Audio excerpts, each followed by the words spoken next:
Hello বন্ধুরা, study motivation YouTube চ্যানেলে তোমাদের সকলকে স্বাগত। আজকে আমি ক্লাস 5-এর ইংলিশ বাটারফ্লাই বইয়ের 6 নম্বর পৃষ্ঠা থেকে আলোচনা করব। এর আগের পৃষ্ঠাগুলো আমি করে দিয়েছি, ভিডিওর ডেসক্রিপশনে লিংক দেওয়া আছে এবং প্লেলিস্টও করে দেওয়া আছে, তোমরা সেখান থেকে দেখে নিও। 6 নম্বর পৃষ্ঠায় অ্যাক্টিভিটি 5-এ বলেছে choose the right words from the ones given in brackets। মানে ব্র্যাকেটের মধ্যে অনেকগুলো শব্দ দেওয়া রয়েছে, তার মধ্যে যেটি সঠিক হবে সেটিকে লিখতে হবে। এখানে তোমাদের একটা গল্প বলেছে, সেই গল্পটি পুরোটি অতীতকাল নিয়ে, তাই জন্য তোমাদের যতগুলি শব্দ এখানে চুজ করব আমরা, সেই প্রত্যেকটি শব্দই কিন্তু পাস্ট টেন্স হবে। দেখো প্রথমেই বলেছে লাস্ট উইক মানে গত সপ্তাহে, মাই সিস্টার অ্যান্ড আই আমার বোন এবং আমি, গো মানে গেলাম, গোস মানেও গেলাম, ওয়েন্ট মানে গিয়েছিলাম, টু দ্য ভিলেজ ফেয়ার গ্রামের মেলাতে। তাহলে গত সপ্তাহে আমরা গিয়েছিলাম, তাই জন্য পাস্ট টেন্সে হয়ে গেল went. There were was are many shops সেখানে অনেকগুলো দোকান ছিল।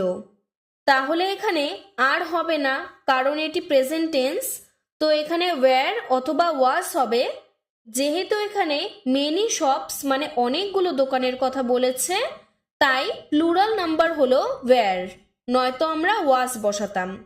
তাই এখানে হয়ে গেল দেয়ার ওয়্যার মেনি শপস, সেখানে অনেকগুলো দোকান ছিল। মাই সিস্টার মানে আমার বোন, want to take a ride in the giant wheel আমার বোন সেই নাগরদোলনাতে চড়তে চেয়েছিল। তাহলে সে চেয়েছিল অতীতকাল পাস্ট টেন্স, তাই হয়ে গেল wanted. We bought buys tickets for it আমরা এটার জন্য টিকিট কিনেছিলাম, পাস্ট টেন্স, তাই হয়ে গেল বট। উই এনজয়েড দ্য রাইড আমরা সেই রাইডটিকে এনজয় করেছিলাম, তাই হয়ে গেল enjoyed. Then we eats food তারপর আমরা খাবার খেলাম, এটিও হবে পাস্ট টেন্স, তাই হয়ে গেল এট। ইট ওয়াজ গেটিং লেট অনেক দেরি হয়ে গিয়েছিল, so we went back home তাই আমরা বাড়ি ফিরে গিয়েছিলাম। এখানে সবগুলোই কিন্তু তোমাদের পাস্ট টেন্স বসাতে হবে। তারপরে দেখো বলেছে লেটস টক চলো বলি, activity 6 catch the thief game. এখানে একটা গেমের কথা বলা হয়েছে, গেমটার নাম ক্যাচ দ্য থিপ মানে চোরকে ধরো। হাউ টু প্লে দ্য গেমটা কেমনভাবে খেলা হবে। From a group of 8 students 8টি স্টুডেন্ট মানে ছাত্রদের নিয়ে এই গেমটা খেলতে হবে, তাই 8 জন স্টুডেন্ট মিলে একটা দল তৈরি করতে হবে। Call out in chorus and count the numbers of the group 1 by 1 এখানে প্রত্যেককে একটা একটা নাম করে ডাকা হবে। প্রথম স্টুডেন্টকে বলা হবে টিঙ্কার মানে যারা মেরামতের কাজ করে, তারপরের জন টেইলর মানে দর্জি, তারপরের জন সোলজার মানে সৈনিক, তারপরের জন সেইলর মানে বিক্রেতা, তারপরের জন রিচ ম্যান মানে ধনী মানুষ, তারপরের জন পোর ম্যান মানে গরিব, তারপরের জন বেগার ম্যান মানে ভিখারি, আর তারপরের জন থিপ মানে চোর। এখানে দেখো 8টা স্টুডেন্ট, তাই জন্য 8টা নাম দেওয়া হলো। এরপরে যে থিপ হবে মানে 8 নম্বরে যে থাকবে, যে চোর হবে, তাকে কি কি স্টেপ ফলো করতে হবে সেটা নিচে লেখা রয়েছে। The boy or girl who became the 8th member is the thief যে 8 নম্বরে থাকবে সেই হবে চোর। And he or she will have to describe something এবং চোরকে কিছু বর্ণনা করতে হবে। Like a sports event watch recently মানে কিছুদিনের মধ্যে যেই স্পোর্টস মানে খেলা দেখেছে সেই সম্পর্কে তাকে বর্ণনা করতে হবে। ফুটবল, ক্রিকেট, হকি এইসব খেলা নিয়ে তাকে কিছু একটা বর্ণনা করতে হবে।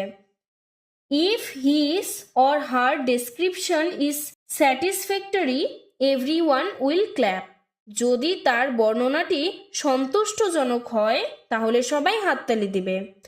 If he or she fails, যদি সে ফেল হয়ে যায়, না পারে, he or she will have a act according to certain direction given by his her friends। যদি সে না পারে তখন তাকে তার বন্ধুদের কথা মতো চলতে হবে। বন্ধুরা যেটা করতে বলবে সেটাই করতে হবে। লাইক সিং এ সং, যেমন ধরো গান করতে বলতে পারে, and recite a poem etc, এবং কবিতা বলতে পারে। তোমরা 8 জন বন্ধু মিলে এই মজার গেমটি খেলতে পারো। এরপরে অ্যাক্টিভিটি 7-এ বলেছে হু অ্যাম আই, আমি কে। Number A, I deliver letters, আমি চিঠি বিলি করি, অ্যান্ড পার্সেলস, এবং পার্সেলস দেই, টু ইয়োর হাউস, তোমার বাড়িতে। আই অ্যাম এ ড্যাশ, আমি হলাম একজন পোস্টম্যান, মানে পিয়ন। যারা চিঠি বিলি করে বাড়ি বাড়ি তাদের বলা হয় peon.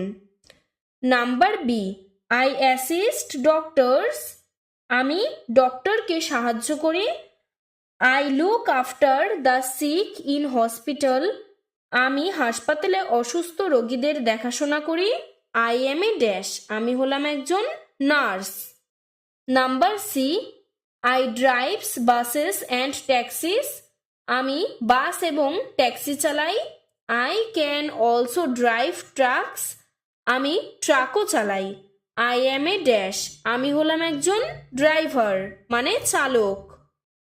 Number D, I work in the fields all day, আমি সারাদিন মাঠে কাজ করি। আই গ্রো ক্রপস, আমি শস্য ফলাই। আই অ্যাম এ ড্যাশ, আমি হলাম একজন ফার্মার, মানে কৃষক। এরপরে অ্যাক্টিভিটি 8-এ বলেছে change the singular numbers into plural numbers. Singular number মানে এক বচন থেকে প্লুরাল নাম্বার মানে বহু বচনে নিয়ে যেতে হবে। By adding S, ES, IES, S অথবা ইএস অথবা আইইএস ব্যবহার করে। One is done for you, একটি করে দেওয়া আছে। ব্যাট, ব্যাট থেকে হয়ে গেল ব্যাটস, বিএটি, তার পাশে শুধুমাত্র আমরা এস যোগ করলাম। সাধারণত যে কোনো শব্দের পেছনে এস যোগ করেই সিঙ্গুলার থেকে প্লুরাল নাম্বার করা যায়, তবে কোনো কোনো শব্দের ক্ষেত্রে নিয়ম আছে, পড়তে পড়তেই আমি ধীরে ধীরে সেটি আলোচনা করে দিচ্ছি। বুক, বুকের সাথে এস যোগ করে এটি প্লুরাল হয়ে গেল বুকস, মানে বই। বল, বলের সাথে এস যোগ করে হলো বলস। এরপরে দেখো বাস, বাসের পেছনে যেহেতু এস লেখা আছে, যেসব শব্দের পেছনে এস লেখা থাকবে তখন সেখানে শুধুমাত্র এস হবে না, পেছনে ইএস যুক্ত করে প্লুরাল করতে হবে। তাই জন্য বাস, বাসের পেছনে ইএস যুক্ত করে লিখেছি বাসেস। এরপর অ্যাস, অ্যাসের পেছনেও লেখা রয়েছে ডবল এস, তাই জন্য এর পেছনে যুক্ত করতে হলো ইএস, অ্যাস, অ্যাসেস। মসকিউটো, যেসব শব্দের পেছনে ও যুক্ত করা থাকবে সেই সব শব্দগুলোর পেছনেও ইএস যোগ হবে, তাই জন্য হয়ে গেল মসকিউটো, মসকিউটোস। এরপরে বাটারফ্লাই, যেসব শব্দের পেছনে ওয়াই থাকবে আর সামনে কনসোনেন্ট থাকবে সেই সব শব্দে ওয়াইটা আই হয়ে পেছনে ইএস যোগ হবে। যদি ওয়াই এর আগে ভাওয়েল থাকে মানে এ, ই, আই, ও, ইউ থাকে তাহলে কিন্তু ইএস যোগ হবে না, শুধুমাত্র ওয়াই এর পেছনে এস যুক্ত হবে। যেহেতু এখানে বাটারফ্লাইয়ে এফ এল ওয়াই মানে ওয়াই এর আগে এলটা কনসোনেন্ট, তার জন্য ওয়াইটা আই হয়ে গেল এবং পেছনে ইএস যোগ করলাম। তারপরে বাফেলো, বাফেলোতে পেছনে ও দেওয়া তাই জন্য ইএস যোগ করে হলো বাফেলোস। এরপর ডঙ্কি, ডঙ্কির পেছনে দেখো ওয়াই দেওয়া, কিন্তু সামনে যেহেতু ভাওয়েল ই দেওয়া রয়েছে তাই ডঙ্কির পেছনে শুধুমাত্র এস যোগ হলো। যদি এখানে ওয়াই এর আগে কনসোনেন্ট হতো তাহলে কিন্তু এখানে ওয়াইটা আই হয়ে গিয়ে তারপরে ইএস বসতো, যেমন বাটারফ্লাইয়ে হয়েছে। তোমরা খুব ভালো করে এই কথাগুলো মনে রাখবে, তাহলে দেখবে সিঙ্গুলার থেকে প্লুরাল নাম্বার করতে কোনো অসুবিধে হবে না। এরপর অ্যাক্টিভিটি 9-এ বলেছে put a tick mark to choose the right answer. সঠিক শব্দের মাথায় টিক দাও। 1 ইজ ডান ফর ইউ, একটি তোমার জন্য করে দেওয়া হলো। Number A, I am or is reading a book. আমি একটি বই পড়ছি। আই এর পর সবসময় অ্যাম হয়। Number B, my sister am or is playing. যেহেতু শুধুমাত্র আই এর পরে অ্যাম হয় তাই মাই সিস্টারের পর হবে is. Number C, my parents is or are working in the field. আমার বাবা মা মাঠে কাজ করেন। যেহেতু প্যারেন্টস মানে বাবা মা দুজনের কথা বলা হয়েছে, প্লুরাল নাম্বার, তাই হয়ে গেল are. Number D, our teacher is or are writing on the blackboard. আমার টিচার মানে শিক্ষক ব্ল্যাকবোর্ডে লিখছেন। যেহেতু এখানে আওয়ার টিচার মানে একজন টিচারের কথা বলেছে, সিঙ্গুলার নাম্বার, তাই হয়ে গেল is. Number E, you is or are swimming. You এর পর সবসময় আর হয়। ইউ আর সুইমিং মানে তুমি সাঁতার কাটছো। আজকে 7 নম্বর পৃষ্ঠা পর্যন্ত আলোচনা করলাম, পরের দিন পরের পৃষ্ঠাগুলো আলোচনা করব। ভিডিওটি যদি তোমাদের ভালো লেগে থাকে তাহলে লাইক করে চ্যানেলটিকে সাবস্ক্রাইব করে দেবে। ধন্যবাদ।